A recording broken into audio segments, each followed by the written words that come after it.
I'm Lisa LeVasseur, the founder and research director at Internet Safety Labs, and Bryce Simpson, who's coming up as our researcher and auditor at Internet Safety Labs. And today we're really happy to be here to be sharing our experiences in measuring privacy risks in mobile apps at scale. So Internet Safety Labs is a nonprofit. We started in 2019, and we are a product safety testing organization for software, which doesn't otherwise exist in the world. We measure and expose safety risks in technology, and most of our efforts relate to safety research and tool development, and in particular, building safety labels for websites and mobile apps. Did I say that right? Sorry, I've been up since 3:30, so bear with me a little. We also conduct safety benchmarks, and we report responsible safety disclosures, and also develop software safety standards in our open standards panel. So, Irene, stop sending me stuff. Okay. How do I move the slide forward? Why is it not going? All right, sorry. Okay, in 2022, we conducted our first large-scale test effort. It was a US-wide K-12 EdTech mobile app safety benchmark. And we'd begun analyzing EdTech apps in 2021, researching these so-called school utility apps. And our methodology in that time frame was really looking at the SDKs as a proxy of third-party data sharing. After that work, though, we wanted to look at EdTech, the broader EdTech category. And we also wanted to better understand just how accurate the SDKs were as a proxy or measure of third-party data sharing. So we constructed a US-wide EdTech benchmark with support from the ISOC Foundation. And this was really our first effort to measure privacy risks in mobile apps at scale. And again, we're not looking at the privacy policies and terms. We don't care about what they say they're doing. We care about what the app is actually doing. That's what our focus is. So we had a number of research questions that we were interested in hindsight, probably too many. And the ones that we're most interested in here today are the first and the last ones on this slide. We wanted to know just how much risky data sharing was happening in EdTech apps, and we also wanted to assess how good the SDKs were as a measure of third-party sharing. So for the benchmark, we created a national sample of 13 schools in each state, evenly divided by grade level and including one private school per state. And in our sampling, we also made sure that the sample was roughly geographically distributed. We had a false start on this initially. We over-indexed in our sampling methodology on high-density city schools, and we ended up having to throw away a bunch of our findings because they just didn't make any sense. It was too skewed. So then our researchers did an independent audit and examined school and district websites to identify the recommended and required technologies that students were to use. And then from there, we came up with a list of 1,722 apps that we were manually then testing. We collected over 88,000 data points on those apps themselves, and we collected network traffic on over 1,300 apps. And additionally, we collected over 29,000 data points on school technology behaviors. We were also interested to understand what schools were doing with respect to technology notice, technology consent, and technology vetting. We also collected other opportunistic data like ad trackers, and advertisements in school websites. From that, we've been publishing quite a lot of stuff since the end of 2022 on this data set. And we encourage you to explore everything on this slide if you haven't seen it already. We published a Tableau dashboard where you can explore the findings by state. App Microscope is where we present the safety labels for all of the apps that we studied. And we recently published risk dictionaries for the companies, SDKs, and subdomains that were found in the apps that we looked at. In addition, we did 3 sizable reports, the most recent one on the demographic findings this year. And finally, we also published a list of synthesized recommendations for EdTech stakeholders. And today, you all are getting the latest and greatest update on this as yet unpublished on just how accurate the SDKs are as a measure of third-party data sharing in apps. And so with that, I'm going to hand it over to Bryce. Thanks, Lisa. So once we identified the apps used in schools, our next step was to figure out how to gauge risk in apps. To do this, we focused on the app in two parts. We looked at the app and policies at large, using things like the App Store information and privacy policies, as well as focus on app behaviors. For the hands-on portion of the app testing, we identified areas that pose the greatest risk to users. We manually tested each app, looking for things like advertising and web view use, among others.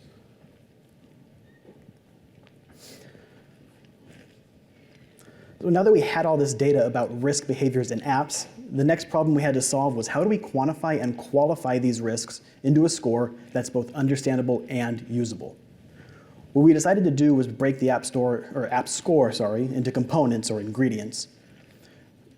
So the app score ended up being a combination of a look at the SDK scores, as well as the risky behaviors that we saw in the app, as well as a cursory look at network traffic. To present the scores, we wanted to keep the range simple and decided to implement a stoplight score, which ranges from the least risky score of some risk to the riskiest score of very high risk. Originally, we had used the language of do not use for this category, and if you look at our earlier reports, you'll still see that language throughout.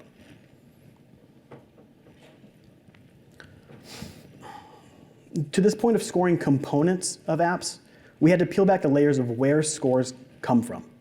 The app itself is a high-level picture of what's happening with respect to risk, but in order to inform that risk understanding, we had to go down a layer. Here we looked at SDKs and network traffic, but again, we quickly realized that there was another layer, one more level down, which was companies. We scored all the companies seen in our benchmark on a variety of issues relating to data monetization, privacy concerns.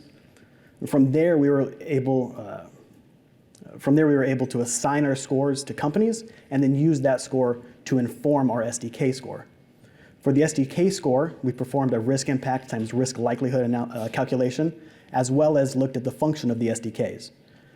And then this same scoring logic was applied to our subdomain risk score as well. Once we had scored the companies, SDKs, and subdomains, we were able to apply our scoring rubric. There were three roadblocks that prevented us from giving apps a score: if the app required a school login, if the app was a paid service, or if the app was broken, the latter of which usually related to the app breaking during traffic proxy.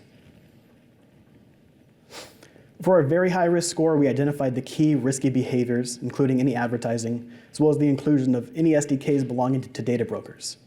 In the event, or if any of the criteria were met, then the app received the very high risk score. Oops. Under the same logic as our very high risk score, high risk apps were ones that had any of the identified high risk behaviors. This included things like web view usage and high risk or very high risk SDKs. If an app had no high or very high risk behaviors, then it was scored some risk. In all, we were able to test and score 1,357 apps. So what did we see? Well, one of the major findings we saw was that 78% of the apps, yeah, I know.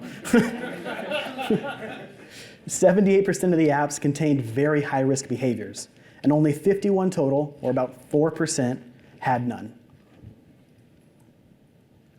When looking at the category of these apps, though, it's not necessarily surprising.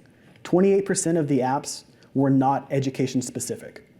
And of the 1,722 apps in our benchmark, 476, about 27.6%, were identified as not for children. And this is why all tech must be safer. In addition to the SDKs and the app behavior, there was a third data category we looked at, which was network traffic. Initially, we looked through network traffic for specific platforms, which influenced our risk score. Throughout the benchmark, we identified over 8,000 unique subdomains, and we scored those subdomains and created our subdomain risk dictionary.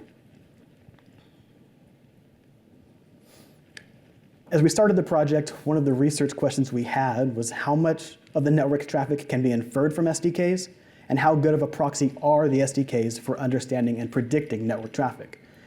What we saw is that they don't provide much insight into network traffic, and they aren't a suitable replacement for actually capturing network traffic.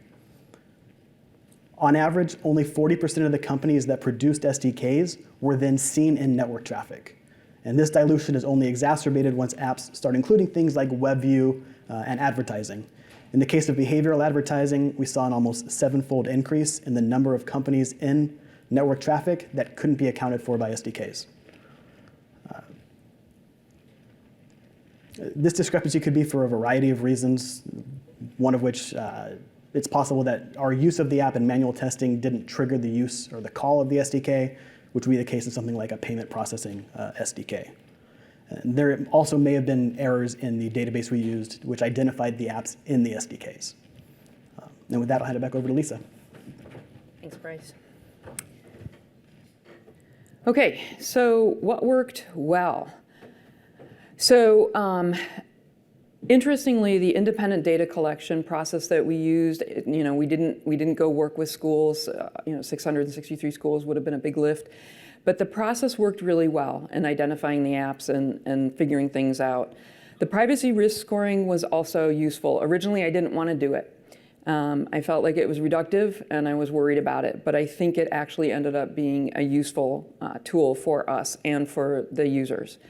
Having the entire vertical of data of all of EdTech really gives necessary context, so you can see how does the app perform in the context of other, the entire subcategory, for instance. We also did programmatic scoring of those, what Bryce described with the companies and the SDKs and the subdomains.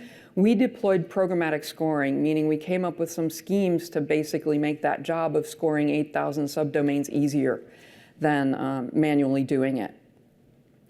And again, assessing the behavior and not what the maker says in the privacy policy also ended up being a very fruitful path. So what were the impacts of this research? We had a ton of awareness. Since the end of 2022, we had 52 news stories written about our work. And we launched the safety labels and app microscope last July. And just in the past 6 months or so, we've had a little under 10,000 safety label views. We've had over 2,000 views of our Tableau dashboard. And we've had one state board of education reach out to us, and we're helping them make sense of privacy risks in their state.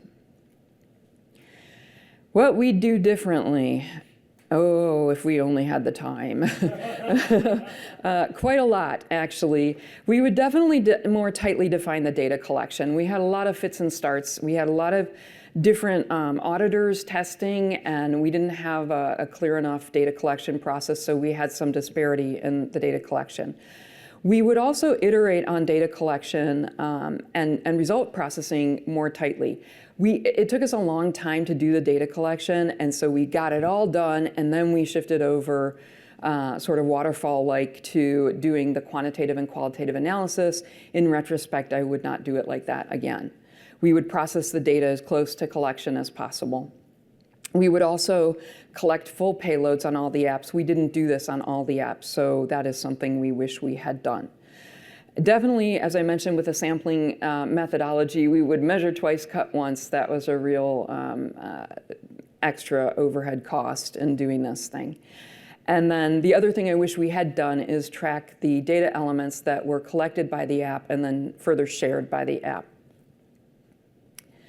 So going forward, what you see in the app scores that Bryce just conveyed, we're actually working on improving those and making some enhancements to that. You may have noticed that the score doesn't actually factor in the network traffic, even though we went to the great trouble of collecting it and scoring it all. We're working on adding that in. We'll also be adding in a fourth tier to the score, because there's really a big step between sort of normal bad and really, really, really bad. And we want to kind of make that clearer in our scoring. We also want to factor in the first party and third parties separately. We don't do that right now. And we also want to factor in the parent companies, which has turned into a really interesting research effort. And like I said about the programmatic scoring of the SDKs, companies, and subdomains, we want to do that with the apps as well.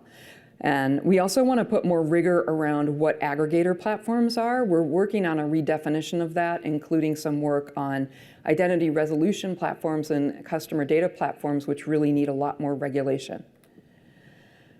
So finally, I guess as a call to action, we would ask and encourage you all to please make use of appmicroscope.org and the safety labels as a measure of privacy risk. Right now, it is just privacy risk. Other safety risks will be coming in the future. We're interested to know what you find useful in it and what you wish was in it. If you're feeling extra ambitious, you can join us in our software safety standards panel and help us define what goes in the safety label. And lastly, we're looking forward to growing safety labels through kind of an army of independently certified, ISL certified safety auditors through an effort we're calling Safetypedia, where we would really open this up to certified auditors who could have access to our database and our structured data entry and help really increase the volume of safety labels for the world. These are free for everybody, publicly available. So that is what we have. Thank you for your kind attention, and I think we have some time for questions. Yes.